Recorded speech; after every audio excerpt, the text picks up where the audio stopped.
नमस्कार दोस्तों, आप पढ़ रहे हैं कक्षा 10वीं एनसीईआरटी गणित। आज हम पढ़ेंगे प्रश्नावली 3.5 के प्रश्न क्रमांक 4 के इन पांचों सवालों को तो ध्यान से समझना।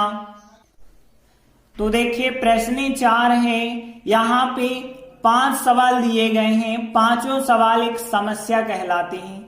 अब देखिए इन समस्याओं में हमें रैखिक समीकरणों के युग्म बनाने हैं, मतलब 2 समीकरण बनाने हैं और उनका हल बीजगणितीय विधि से करना है। मतलब हम प्रतिस्थापन, विलोपन, बज्र गुणन या ग्राफ वाली विधि, किसी भी विधि का प्रयोग करके हल ज्ञात कर सकते हैं। जैसे पहला सवाल लेते हैं, तो देखिए सवाल को जब आप पढ़ते हैं तो आपको समझ आता है 2 चीजें ज्ञात करनी है। जैसे यहाँ पे बताया गया, एक तो नियत व्यय ज्ञात करना है और एक तो प्रतिदिन के भोजन का मूल्य ज्ञात करना है। तो जब भी हमें 2 चीजें ज्ञात करनी होती हैं तो वो x और y मान के चलते हैं।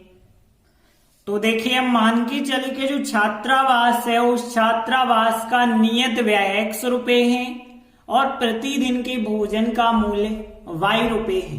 अब देखिए तब प्रश्नानुसार क्या है, देखिए छात्रावास था, वहां पे 1 महीने की बात हो रही है कि कुछ फीस फिक्स करके रखी थी उनने कि इतनी लगेगी। इसके बाद जितने दिन आप भोजन करेंगे उसके हिसाब से अलग से लगेगा। जैसे एक विद्यार्थी ए को 20 दिन उसने यदि भोजन किया है तो 1000 रुपए अदा करने पड़े, मतलब चुकाने पड़े। तो देखिए विद्यार्थी ए को 20 दिन भोजन करने के लिए 1000 रुपए चुकाने पड़े। अब देखिए कैसे चुकाने पड़े होंगे, क्योंकि देखिए छात्रावास का x रुपए ऐसा है जो उसे लगना ही था, बाकी उसने 20 दिन भोजन किया और भोजन करने का 1 दिन का मूल्य है 1y, तो 20 दिन का हो जाएगा 20y। ठीक है, यहाँ पे ध्यान रखना कि x रुपए तो उसे लगने ही हैं जो फिक्स हैं, बाकी 20 दिन के 20y बराबर 1000। ये बन गया हमारा समीकरण नंबर 1। अब हमने आगे पढ़ा कि बी विद्यार्थी 26 दिन उसने भोजन किया और उसे 1180 रुपये चुकाने पड़े। तो देखिए बी विद्यार्थी को 26 दिन भोजन करने के लिए 1180 चुकाने पड़े हैं। अब देखिए यहाँ उसे कैसे चुकाने पड़े, एक तो उसको x रुपए लगने ही थे, अब उसने 26 दिन भोजन किया तो 26 दिन का y के हिसाब से 26y हुआ और बराबर हो गया 1180। ये हो गया समीकरण नंबर 2। तो रैखिक समीकरणों के युग्म ये कहलाते हैं जो हमने बनाए हैं।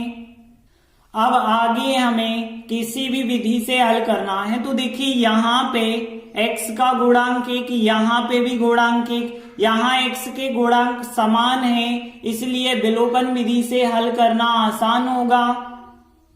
तो देखिए हमने लिखा समीकरण 1 और 2 से, देखिए दोनों समीकरणों को एक साथ आप लिखेंगे, गुणांक समान है ही तो हमें गुणांक समान करने की जरूरत नहीं है। अब देखिए हम या तो इनको जोड़ते हैं या घटाते हैं, लेकिन जब समान चिन्ह होते हैं तो हमें घटाना पड़ता है। तो हमने लिखा घटाने पर और घटाते वक्त नीचे वाले समीकरण के चिन्ह आपको बदलने पड़ेंगे। तो नीचे वाले समीकरण के चिन्ह हमने बदल दिए। अब देखिए यहाँ पे धन का x ऋण का x तो कट जाएगा, धन के 20y ऋण के 26y माइनस के 6y बचे होंगे बराबर माइनस के 1180 प्लस के हैं 1000, मतलब माइनस के 180 यहाँ पे बच जाएंगे। माइनस माइनस दोनों साइड से काट देना, 6y बराबर 180 और y बराबर 180/6 आएगा। 6 से भाग करेंगे, 6 3 18, 0 का 0, तो y का मान कितना हो जाएगा, 30 हो जाएगा। अब हम इस y के मान को या तो समीकरण 1 में रखेंगे या 2 में। जैसे हम समीकरण 1 में रख लेते हैं, तो देखिए हमने लिखा y का मान समीकरण 1 में रखने पर x 20, y की जगह पे 30 रखेंगे बराबर 1000। तो देखिए इस प्रकार से x लिखा 20 और y की जगह 30 रखे बराबर 1000 है। आगे सॉल्व करेंगे तो यहाँ 20 30 का गुणा होगा 600 हो जाएगा और बराबर 1000 है, तो x बराबर 1600 का पक्षांतर करना, माइनस के हो गए तो x बराबर कितने आ गए, घटाने पे 400 आ गए, तो x का मान 400, y का मान 30 आंसर होगा। तो देखिए हमने x माना था नियत व्यय और y माना था प्रतिदिन के भोजन का मूल्य, तो हम लास्ट में लिख सकते हैं अतः छात्रावास का नियत व्यय 400 रुपए और प्रतिदिन के भोजन का मूल्य 30 रुपए है। यही हमारा आंसर हो गया। तो पहला सवाल कंप्लीट हुआ। इसके बाद दूसरा सवाल लेते हैं। एक भिन्न 1/3 हो जाती है जब उसके अंश में 1 घटाया जाता है और वह 1/4 हो जाती है जब हर में 8 जोड़ दिया जाए। भिन्न ज्ञात कीजिए। अब देखिए भिन्न में दो चीजें होती हैं, एक तो अंश होता है, एक तो हर होता है। तो मान के चले हम अंश जो है x है और हर y है, तो भिन्न हो जाएगी फिर अंश बटे हर मतलब x बटे y। तो देखिए हम मान के चले भिन्न का अंश x और हर y है, तो भिन्न होती है अंश बटे हर मतलब x बटे y हो जाएगी। तब प्रश्नानुसार, तो देखिए हमने प्रश्न पढ़ा क्या है, एक भिन्न 1/3 हो जाती है, तो भिन्न क्या है, x बटे y जो भिन्न है वो क्या हो जाती है, 1/3 हो जाती है। और कब होती है, जब अंश में से 1 घटा दिया जाए। अंश में से 1 घटाना है और हर में कुछ नहीं करना है, यही कहा गया है ना। तो भिन्न 1/3 होती है कब, जब अंश में से 1 घटा दिया जाए। अब देखिए यहां से जब आप तिर्यक गुणा करेंगे तो 3 का गुणा होगा तो 3x हो जाएगा, माइनस 3 एकम 3 हो जाएगा, और 1 का y से करेंगे तो y हो जाएगा। x y एक तरफ कर दीजिए तो y इस तरफ आएगा माइनस का और 3 उस तरफ जाएगा तो प्लस का। ये हो गया समीकरण नंबर 1। अब हमने आगे प्रश्न पढ़ा कि और वह 1/4 हो जाती है। वह मतलब जो भिन्न है x बटे y वो 1/4 होती है। कब होती है, जब हर में 8 जोड़ दिया जाए, मतलब हर जो है y जो है उस y में 8 जोड़ देते हैं तो वो भिन्न 1/4 हो जाती है। अब यदि हम तिर्यक गुणा करें, और देखिए आगे यदि हम तिर्यक गुणा करेंगे तो 4 का गुणा x से होगा 4x बराबर 1 का गुणा y प्लस 8 से होगा तो y प्लस 8 आएगा। अब x y आप एक तरफ करेंगे तो 4x, y इस तरफ ले जाएंगे माइनस का, 8 उसी तरफ लिखा रहने देंगे। ये बन गया समीकरण नंबर 2।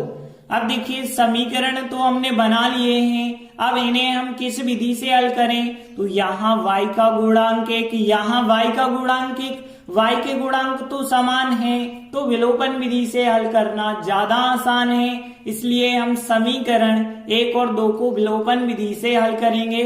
तो विलोपन विधि में सबसे पहले हम गुणांक समान करते हैं जो कि पहले से समान है, फिर उसके बाद उन समीकरणों को एक साथ लिख लेते हैं, फिर जोड़ते हैं या घटाते हैं। तो देखिए हमने समीकरण 1 और 2 को एक साथ लिखा।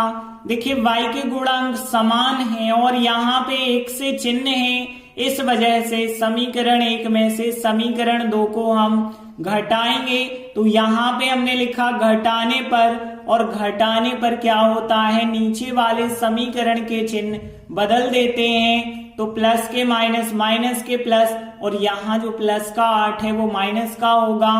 अब देखिए 3x धन के हैं, 4x ऋण के हैं, माइनस का 1x बचा होगा, y माइनस का प्लस का कट गया, और माइनस के 8 प्लस के 3 माइनस के 5 बचे होंगे। तो माइनस माइनस दोनों साइड का काट दीजिए, x बराबर कितना आ जाएगा 5। अब हम x का मान समीकरण 1 या 2 किसी में भी रख सकते हैं, जैसे हम समीकरण 1 में रखते हैं। तो यदि हम x का मान समीकरण 1 में रखेंगे तो 3x की जगह x का मान 5 माइनस y बराबर 3 रहेगा। तो हमने लिखा 3, फिर x का मान 5 माइनस y बराबर 3। अब देखिए 5 3 15 हो जाएगा, माइनस y बराबर 3 होगा। अब देखिए माइनस y बराबर 3, 15 का इस तरह पक्षांतर करना तो माइनस के हो गए, माइनस y बराबर 3 में से 15 घटाएंगे माइनस के 12 आएंगे, माइनस माइनस काट देना तो y का मान क्या आ गया, फिर 12 आ गया। तो यहाँ पे x का मान x मतलब जो हमने अंश माना था वो 5 और हर हो गया 12, तो हमारी जो भिन्न होगी x बटे वाई वो 5/12 हो जाएगी। तो हमने लिखा आता है भिन्न x बटे वाई बराबर x का मान 5 और y का मान 12, तो भिन्न हो गई 5/12। इस प्रकार से दूसरा प्रश्न भी कंप्लीट हुआ। देखिए अगला तीसरा क्वेश्चन है, यश ने एक टेस्ट में 40 अंक अर्जित किए और वो कब अंक मिले हैं? जब प्रत्येक सही उत्तर पे उसे 3 अंक मिले और अशुद्ध उत्तर पर 1 अंक की कटौती की गई, और उसे यदि ऐसा होता कि सही उत्तर पे 4 अंक मिलते और अशुद्ध उत्तर पे 2 अंक कट जाते, तो यश को फिर 40 की जगह 50 अंक मिलते। तो हमें बताना है कि टेस्ट में कितने प्रश्न थे। देखिए यहाँ पे हमने आपको कहा था कि जब हमें 2 चीजें ज्ञात करनी हो तो वो x और y मानते हैं, लेकिन यहाँ पे पूछ लिया टेस्ट में कितने प्रश्न थे। तो यहाँ पे प्रश्न कैसे हमें पता चलेंगे कितने थे? देखिए प्रश्न 2 प्रकार के उसने किए हैं, एक तो सही उत्तर उसने दिया है, एक तो गलत उत्तर दिया है, मतलब अशुद्ध उत्तर दिया है। तो हम मान के चलेंगे कि यश ने x प्रश्नों का सही उत्तर दिया और y प्रश्नों का अशुद्ध उत्तर दिया, तो कुल प्रश्न जो होंगे x प्लस y होंगे। तो देखिए हम मान के चले कि यश ने x प्रश्नों का सही उत्तर दिया और y प्रश्नों का अशुद्ध उत्तर दिया, तो टेस्ट में कुल कितने प्रश्न हो गए? x और y दोनों को जोड़ देंगे तो x प्लस y। तब प्रश्नानुसार अब देखिए प्रश्न हमने पढ़ा 40 अंक अर्जित किए हैं कब? जब सही उत्तर पर 3 अंक मिले। देखिए यहाँ पे उसने x प्रश्न सही किए और सही प्रश्न पे 3 अंक मिले, तो यहाँ पे हो गए 3x, और फिर अशुद्ध उत्तर पे 1 अंक कट गए। और देखिए y प्रश्न उसने अशुद्ध किए हैं, तो 1 का गुणा y से करेंगे तो y कट गए मतलब माइनस, और कुल कितने अंक मिले उसे? 40 अंक मिले। ये बन गया समीकरण नंबर 1। तथा देखिए आगे हमने प्रश्न पढ़ा है कि यदि सही उत्तर पर 4 अंक मिलते, देखिए यहाँ 3 अंक मिले सही उत्तर पे इसलिए 3x, अब 4 अंक यदि सही उत्तर पे मिलते तो x प्रश्न सही किए तो 4x हुए ना।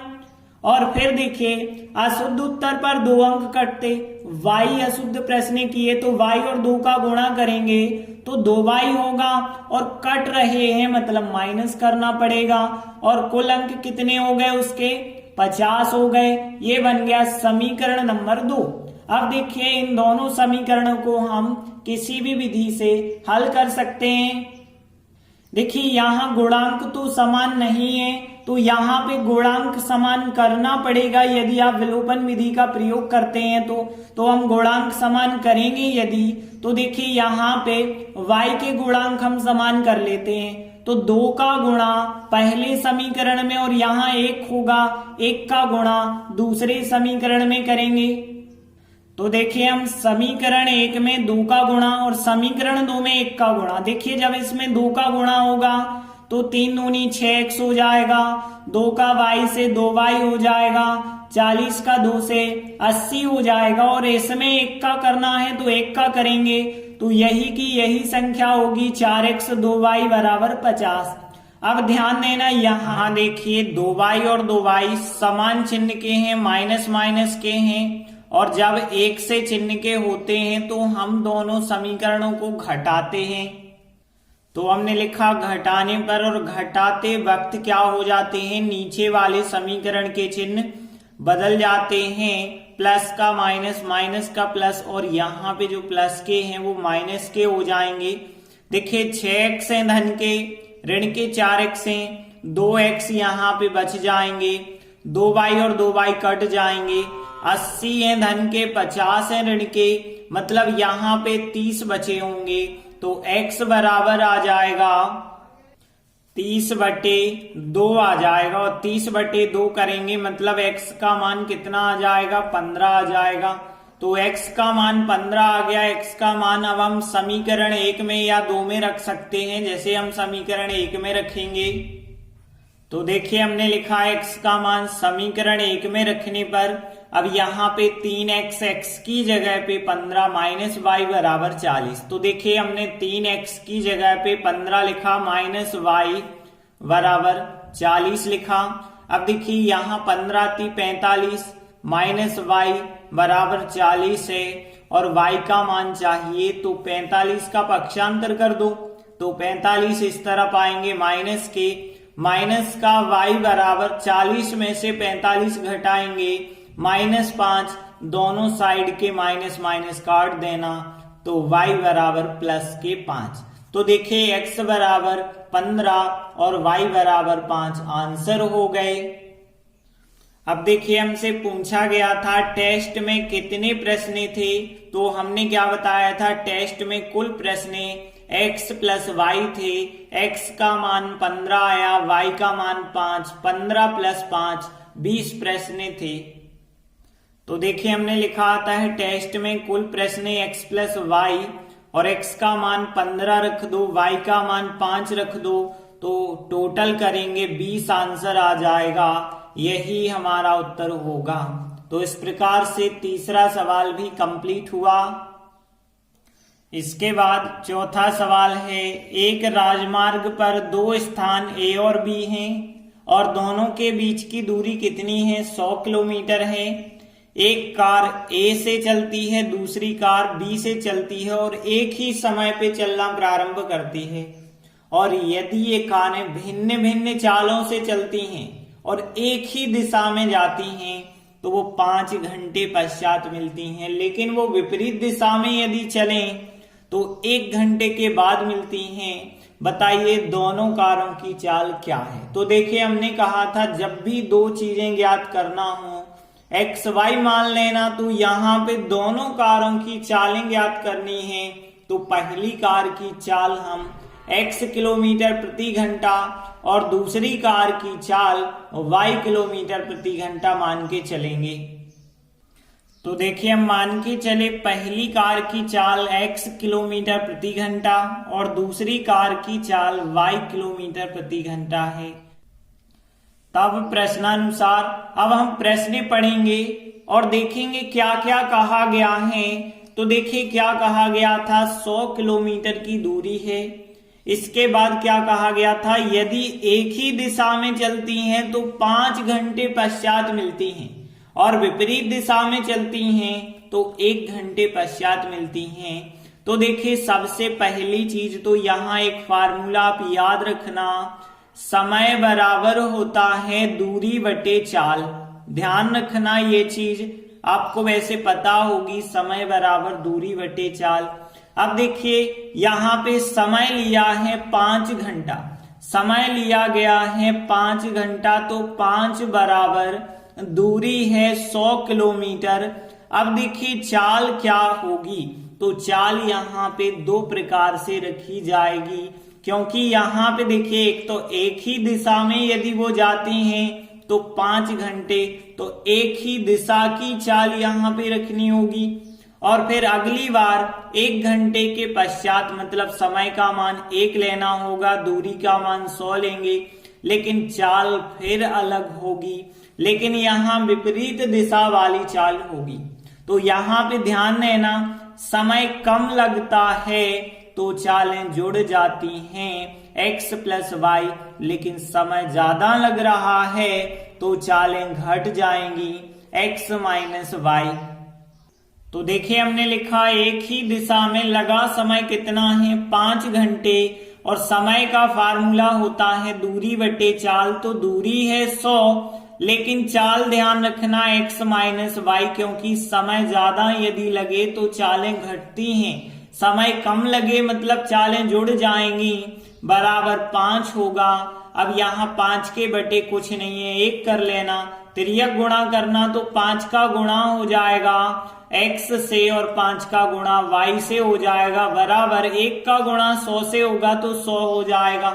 इसके बाद देखिए पूरे में 5 से भाग जा रहा है तो हम 5 से भाग दे देते हैं। तो हमने लिखा 5 से भाग देने पर 5 से भाग देंगे तो 5 एकम 5, 1 x आ जाएगा, 5 एकम 5, तो यहाँ पे एक y आ जाएगा, 5 का भाग देंगे तो 20 पंचे 100, समीकरण नंबर 1 बन जाएगा।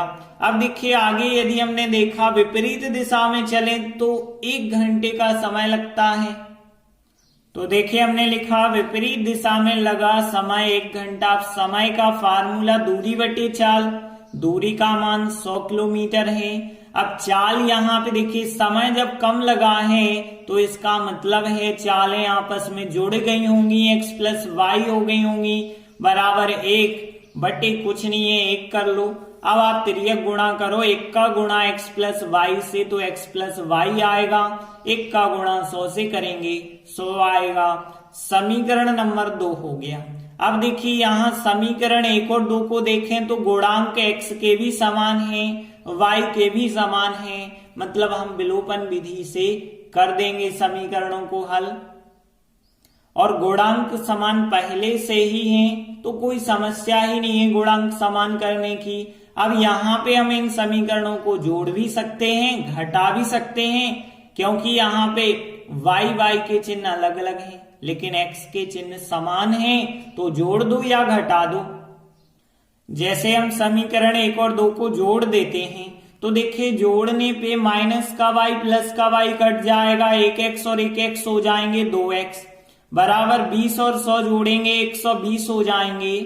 फिर x बराबर 120 बटे में आ जाएगा 2 से जब आप भाग देंगे तो x बराबर 60 आ जाएगा x का मान। अब x का मान 60 आ गया तो x का मान अब हम समीकरण 1 में या समीकरण 2 में रख सकते हैं। ये रहा समीकरण 1, x की जगह पे हम 60 रखेंगे माइनस y बराबर 20।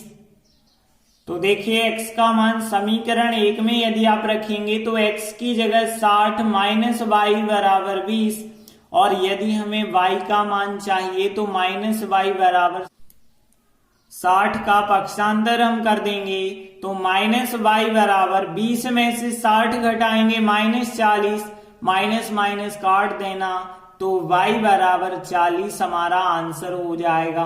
अब देखिए x और y दोनों के मान आ गए और x क्या है, पहली कार की चाल है जो कि 60 हो जाएगी और दूसरी कार की चाल y है जो कि 40 हो जाएगी। तो हम अंत में लिख देंगे अतः पहली कार की चाल x बराबर 60 किलोमीटर प्रति घंटा और दूसरी कार की चाल y बराबर 40 किलोमीटर प्रति घंटा है। इस प्रकार से चौथा सवाल भी कंप्लीट हुआ। अगला 5वां सवाल है, एक आयत का क्षेत्रफल 9 वर्ग इकाई कम हो जाता है कब? यदि उसकी लंबाई 5 कम कर दी जाए और चौड़ाई 3 बढ़ा दी जाए। यदि हम लंबाई को 3 और चौड़ाई को 2 बढ़ा देते हैं तो क्षेत्रफल 67 बढ़ जाता है। आयत की विमाएं ज्ञात कीजिए। आयत की विमाएं जो होती हैं लंबाई और चौड़ाई कहलाती हैं। तो यहाँ पे हमने आपको हमेशा बताया जब भी दो चीजें ज्ञात करना हो x और y मान के चलना, तो यहाँ आयत की विमाएं ज्ञात करना है, मतलब लंबाई और चौड़ाई हमें बताना है। तो लंबाई x मान लो और चौड़ाई y मान लो। तो देखिए हम मान के चले आयत की विमाएं मतलब लंबाई और चौड़ाई कहलाती हैं। तो लंबाई x इकाई है और चौड़ाई y इकाई है। देखिए जब हमें आयत की लंबाई और चौड़ाई पता है तो आयत का क्षेत्रफल भी पता होना चाहिए। आयत का क्षेत्रफल होता है लंबाई गुणित चौड़ाई। और देखिए लंबाई है x, चौड़ाई है y, तो लंबाई गुणित चौड़ाई करेंगे मतलब x गुणित y करेंगे तो xy होगा। और क्षेत्रफल हमेशा वर्ग में लिखा जाता है, तो यहाँ पे वर्ग इकाई हो जाएगा उसका क्षेत्रफल। अब देखिए आगे प्रश्न में जो कहा गया होगा, तो देखिए हमने लिखा तब प्रश्नानुसार क्या कहा गया है, आयत का क्षेत्रफल 9 वर्ग इकाई कम हो जाता है। मतलब यहाँ क्षेत्रफल कितना है, x y है। अब ये 9 कम हो गया तो 9 घटा देना। कब हुआ है ये, जब लंबाई 5 इकाई कम कर दी जाए। अभी लंबाई थी कितनी x, अब 5 कम कर दी तो x माइनस 5 हो गई लंबाई, और चौड़ाई 3 इकाई बढ़ा दी तो चौड़ाई जो है y थी अब 3 इकाई बढ़ा दी है, मतलब y प्लस 3, और आपको पता है लंबाई गुणे चौड़ाई बराबर क्षेत्रफल होता है, तो हमने लंबाई गुणे चौड़ाई बराबर क्षेत्रफल लिखा, और क्षेत्रफल 9 कम हुआ है इसलिए 9 माइनस।